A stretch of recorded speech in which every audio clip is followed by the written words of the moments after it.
ಇದೊಂದು dream come true ಥರನೇ ಅನಿಸ್ತಿದೆ ನನಗೆ. ಯಾಕಂದರೆ ಆಫ್ಟರ್ 14 ಇಯರ್ಸು ಇದೆಲ್ಲ ಆಗುತ್ತಾ ಅಂತ ನಮಗೆ ಗೊತ್ತಿಲ್ಲ. ಆರ್ಗನೈಸ್ ಮಾಡುವಾಗೂ ಇಷ್ಟು ಜನ ಬರ್ತಾರಂತ ನಮಗೆ ಗುರು ಬೇಡ ಗುರು.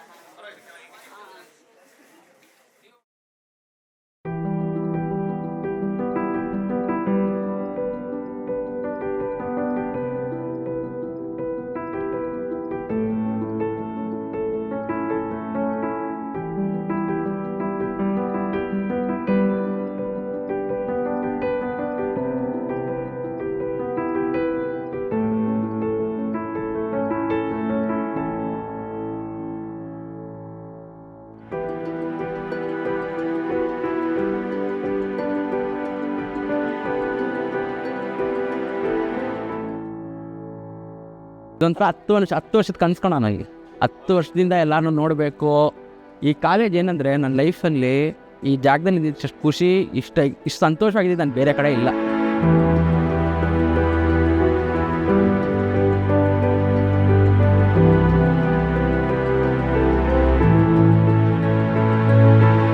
ನನಗೆ ಬುದ್ಧಿ ಬಂದು ಕೆಲ್ಸಕ್ಕೆ ಹೋಗಿ ಎಲ್ಲ ಮಾಡಿದ್ರು ದುಃಖ ಇದ್ದಾಗ ಇಲ್ಲಿ ಬಂದು ಕೂತ್ಕೊಂಡಿದ್ದೀನಿ ಎಷ್ಟೋ ದಿನ. ಆ ಸಂತೋಷ ಇವರೆಲ್ಲರೂ ಹೆಂಗೆ ಅಂದರೆ ನನ್ನ ಫ್ರೆಂಡ್ಶಿಪ್ಪಲ್ಲೇ ಎಲ್ಲ ಒಂದಾದವರು. ಇವತ್ತಿಗೂ ನಾವು ಕರೆದ್ರೆ ಬೆಲೆ ಕೊಟ್ಟು ಮರ್ಯಾದೆ ಕೊಟ್ಟು ಬರ್ತಾರೆ. ಆ ಫ್ರೆಂಡ್ಸ್ನೆಲ್ಲ ಮತ್ತೆ ನೋಡ್ಬೇಕಂತ ಆಸೆ ಆಯಿತು. ಅದಕ್ಕೋಸ್ಕರನೇ ಅದು 10 ವರ್ಷದಿಂದ ಆಸೆ ಇತ್ತು. ಪ್ರತಿ ವರ್ಷ ಬರ್ತಾಯಿದ್ದೆ. ಟೀಚರ್ಸ್ ಡೇಗೆ ಏನೋ ಒಬ್ಬನೇ ಇರ್ತಾಯಿದ್ದೆ, ಹೋಗ್ತಾಯಿದ್ದೆ. ಸ್ವಲ್ಪ ಲೆಕ್ಚರರ್ಸು ಎಲ್ಲ ರಿಟೈರ್ಡ್ ಆಗಿದ್ರು, ಟ್ರಾನ್ಸ್ಫರ್ ಆಗಿದ್ರು. ಅವ್ರಿಗೂ ಒಂದು ರಿಯೂನಿಯನ್ ಮಾಡಬೇಕು, ಅವ್ರ ಜೊತೆ ನಾವು ಇರಬೇಕು ಅಂತ ಆಸೆ ಆಯಿತು. ಇದು ಒಂದೇ ಉದ್ದೇಶಕ್ಕೆ ಮಾಡಿತ್ತು. ಯಾಕಂದರೆ ನಾಳೆ ಏನಾಗುತ್ತೆ ನಮಗೂ ಗೊತ್ತಿಲ್ಲ. ಇರೋ ಜನನ ಸೇರಿಸಿ ಖುಷಿಯಿಂದ ಇರಬೇಕು, ಅದಕ್ಕೋಸ್ಕರ ಮಾಡಿದೆ. ಒಂದು ಸಂಭ್ರಮ ಸಡಗರ ನಮ್ಮದು. ಅದನ್ನು ಬಿಟ್ಟರೆ ಬೇರೆ ಏನೂ ಇಲ್ಲ. ಒಂದು ಖುಷಿ ನಮ್ಮದು. ಎಷ್ಟೋ ವರ್ಷಗಳ ಕನಸು ಅಂತಲೇ ಇರಬೇಕು. ಅದು ಆಗಲ್ಲ, ಸಾಧ್ಯ ಆಗಲ್ಲ, ಅಸಾಧ್ಯ ಅಂದ್ಕೊಂಡಿದ್ವಿ. ಮತ್ತು ಒಂದೇ ನಾವು ಓದಿರೋ ಕಾಲೇಜಲ್ಲಿ ನಮ್ಮ ಫ್ರೆಂಡ್ಸ್ನ ಕರ್ಕೊಂಡು ಬಂದು ನಮ್ಮ ಟೀಚರ್ಸ್ನ, ನಮ್ಮ ಲೆಕ್ಚರರ್ಸ್ನೆಲ್ಲ ಒಂದು ಕಡೆ ಭೇಟಿ ಮಾಡೋದು ಇದು ಇಂಪಾಸಿಬಲ್ ಥಿಂಗ್ ಅಂತಲೇ ನಾವು ಫಿಕ್ಸ್ ಆಗಿದ್ವಿ.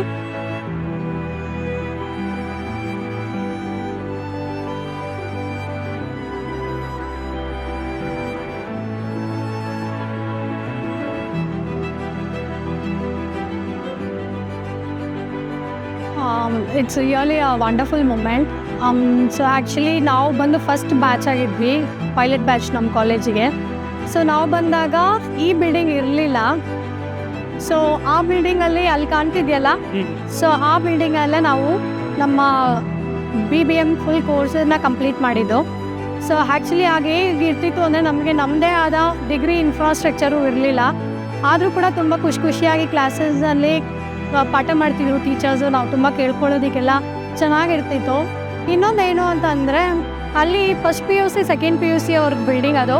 ಬೆಳಿಗ್ಗೆ ಅವ್ರಿಗೆ ಕ್ಲಾಸ್ ಇರ್ತಿತ್ತು, ಮಧ್ಯಾಹ್ನ 1 ಗಂಟೆಗೆ ಮೇಲೆ 4 ಗಂಟೆ ತನಕ ನಮಗೆ ಕ್ಲಾಸಸ್ ಇತ್ತು. ಸೊ ತುಂಬ ಚೆನ್ನಾಗಿರ್ತಿತ್ತು.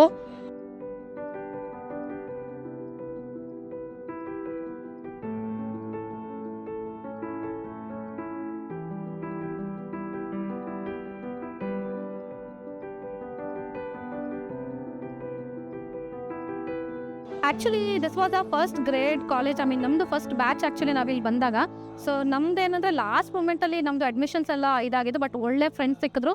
ಲೆಕ್ಚರರ್ಸ್ ಅಂತ ಅವ್ರಿಗೆ ಹೇಳಂಗೆ ಇಲ್ಲ, ತುಂಬ ಒಳ್ಳೆಯವರು. And they are all very good.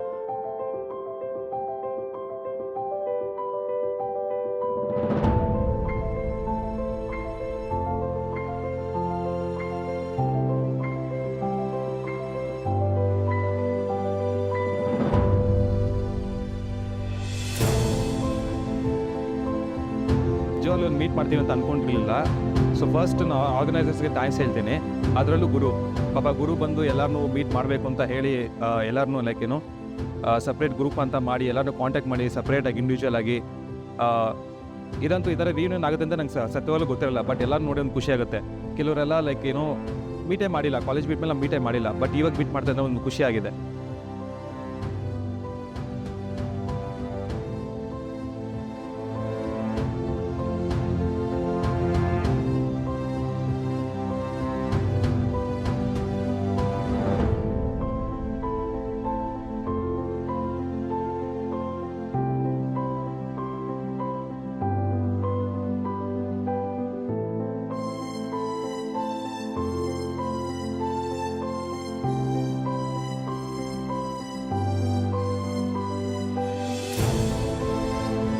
ನನ್ನ ಬೆಸ್ಟ್ ಫ್ರೆಂಡ್ ಅಂದರೆ ಗುರುರಾಜ್.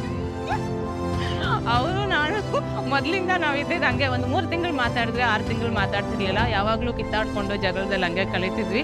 ಬಟ್ ಗೊತ್ತಿಲ್ಲ, ಆಮೇಲೆ ನಾವು 7 ವರ್ಷಗಳು ಆಲ್ಮೋಸ್ಟ್ 7 ಇಯರ್ಸ್ವರೆಗೂ ಒಬ್ಬರ ಮುಖ ಒಬ್ಬರು ನೋಡಿಲ್ಲ, ಕಾಂಟ್ಯಾಕ್ಟ್ ಇರಲಿಲ್ಲ.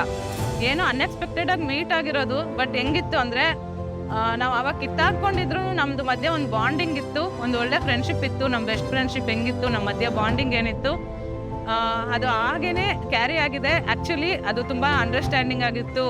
ನಾವು ಈಗ ಅದನ್ನು ಏನೋ ಸಮಥಿಂಗ್ ನಾವು ಜಗಳ ಮಾಡ್ಕೊತಿದ್ವಿ, ಬಟ್ ಅದರಲ್ಲೂ ನಮ್ದೊಂದು ಬಾಂಡಿಂಗ್ ಇತ್ತು ಅನ್ನೋದು ನಮ್ಗೆ ಆಗ ಅರ್ಥ ಆಗಿರಲಿಲ್ಲ. ಈಗ ಒಂದು ಮೆಚುರಿಟಿ ಬಂದಿದೆ, ಈಗ ಅರ್ಥ ಮಾಡಿಕೊಂಡು ಈಗೆಲ್ಲನೂ ಅದನ್ನು ನಾವು ಪಟ್ಟಿರೋ ಒಂದು ಶ್ರಮ ಇದೆಯಲ್ಲ, ಈಗ ಎಲ್ಲರಿಗೂ ಒಂದು ಮಾಡಿ ಅದಕ್ಕೆ ಮಾತ್ರ ನಾನು ಮನಸ್ಫೂರ್ತಿಯಾಗಿ ಅವನಿಗೆ ಥ್ಯಾಂಕ್ಸ್ ಹೇಳಬೇಕು.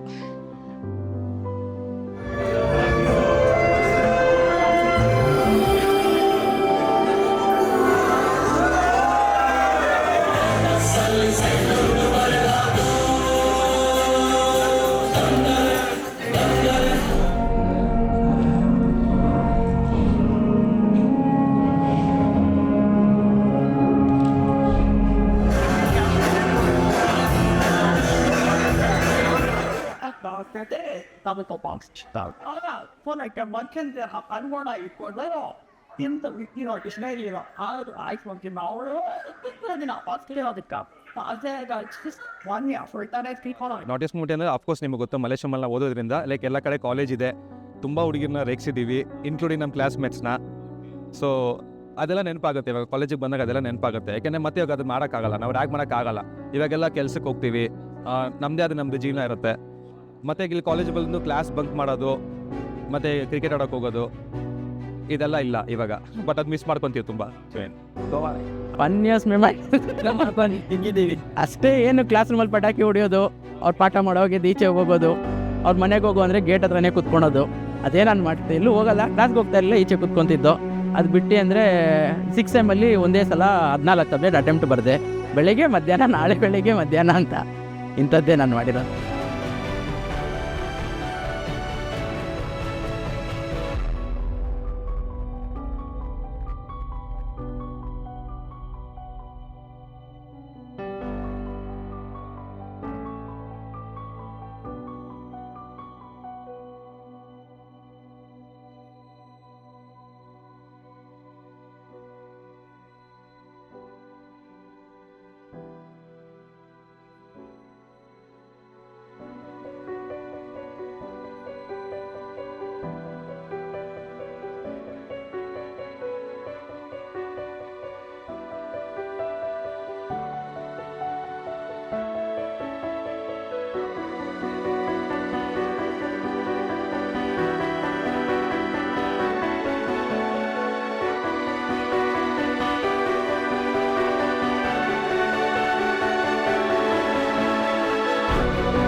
ಫಸ್ಟ್ ಬಂದು ಕೃತಜ್ಞತೆ, ಯಾಕೆಂದರೆ ಅವರಿಂದನೇ ಅವ್ರು ಕೊಟ್ಟಿರೋ ಒಂದು ಎಜುಕೇಷನಿಂದನೇ ನಾವು ಇವತ್ತು ಈ ಮಟ್ಟಿಗೆ ಬೆಳೆದಿರೋದು. ಸೊ ಅವರು ಅವಾಗ ಹೇಳೋರು, ಲೈಕ್ ಇನ್ನೂ ಕ್ಲಾಸ್ ಬಂಕ್ ಮಾಡಿದಾಗಲಿ ಇಲ್ಲ ಅದನ್ನು ಕರೆಕ್ಟಾಗಿ ಅಟೆಂಡೆನ್ಸ್ ಇಲ್ಲ ಅಂದಾಗ ಆ ಟೈಮಲ್ಲಿ ಹೇಳೋರು, ನೀವು ಓದಬೇಕು, ಇವಾಗ ಕಷ್ಟಪಟ್ಟರೆ ನಿಮಗೆ ಲೈಫಲ್ಲಿ ಫ್ಯೂಚರ್ ತುಂಬ ಚೆನ್ನಾಗಿರುತ್ತೆ ಅಂತೇಳಿ. ಅದಲ್ಲೇ ಅವಾಗ ನೆನಪಾಗುತ್ತೆ. ಅವರು ಒಂದು ಕೊಟ್ಟಿರೋ ಒಂದು ಎಜುಕೇಷನಿಂದಲೇ ಮೇನ್ ನಾವು ಈ ಮಟ್ಟಿಗೆ ಬೆಳಗ್ಗೆ ಸಾಧ್ಯ ಆಗಿರೋದು. ಇವಾಗ ಒಂದು ರೀತಿ ನಾವು ಅವಾಗೆಲ್ಲ ಎಲ್ಲರೂ ಬೈಕೊಂಡಿರ್ತಾರೆ ಅವ್ರ ಲೆಕ್ಚರ್ಸ್ಗೆ, ಏನಪ್ಪ ಇವ್ರು ಈ ಥರ ಕ್ಲಾಸ್ ಅಟೆಂಡ್ ಮಾಡಂತ ಹೇಳ್ತಿದ್ದಾರೆ, ನಾವು ಬಂಕ್ ಮಾಡೋಕ್ಕೆ ಬಿಡ್ತಿಲ್ಲ ಅಂತೇಳಿ. ಬಟ್ ಅವ್ರು ಅವಾಗ ಹೇಳ್ತಿದ್ದು ನಮ್ಮ ಒಳ್ಳೇದಕ್ಕಾಗಿ. ಅದು ನಮ್ಗೆ ಇವಾಗ ಅರ್ವಾಗುತ್ತೆ.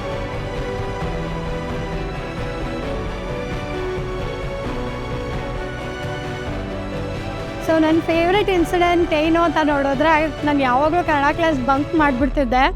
ಸೊ ನಮ್ಮ ಕನ್ನಡ ಸರಿಗಂತೂ ನಾನು ನೋಡಿದಾಗೆಲ್ಲ ತುಂಬಾ ಸಿಟ್ಟು ಬರ್ತಿತ್ತು. ಸೊ ನನ್ನನ್ನು ಎಲ್ಲಿ ನೋಡಿದ್ರು, ಕಾರಿಡಾರಲ್ಲಿ ನೋಡಿದ್ರು ಸರಿ, ಏನಾದರೂ ಒಂದು ಈವೆಂಟ್ಸ್ ಕಾಲೇಜಲ್ಲಿ ಇದ್ದಾಗ ಕೂಡ ನಾನು ನೋಡಿದ್ರೆಲ್ಲ ಯಾವಾಗಲೂ ವಾರ್ನ್ ಮಾಡ್ತಾನೇ ಇದ್ರು. ಬಟ್ ಇವತ್ತು ನಾನು ಕನ್ನಡ ಸರ್ನ 14 ಇಯರ್ಸ್ ಆದಮೇಲೆ ಮೀಟ್ ಮಾಡ್ತಾ ಇದ್ದೀನಿ. ನಾನು ಅವ್ರ ಹತ್ರ ಪ್ರೌಡಾಗಿ ಹೇಳ್ಕೋಬೇಕು, ನಾನು ಒಂದು ಕಾಲೇಜಲ್ಲಿ ಲೆಕ್ಚರರ್ ಆಗಿದ್ದೀನಿ ಸರ್ ಇವತ್ತು ಅಂತ. ನಮ್ಮ ಫೇವ್ರೆಟ್ ಟೀಚರು ದಿವ್ಯಾ ಮ್ಯಾಮ್. ಅವ್ರು ಇವತ್ತಿಲ್ಲ ಇಲ್ಲಿ, ಆದರೆ ಅವ್ರ ನೆನಪು ನಮ್ಮ ಜೊತೆ ಇವತ್ತಿಗೂ ಇರುತ್ತೆ.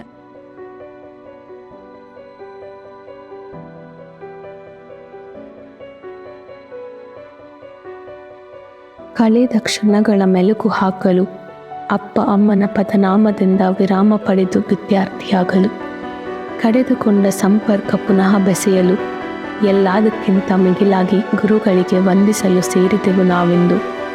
ಸದ್ದಿಲ್ಲದೆ ಇಳಿಯಿತು ಕಣ್ಣ ಹನಿಯನು.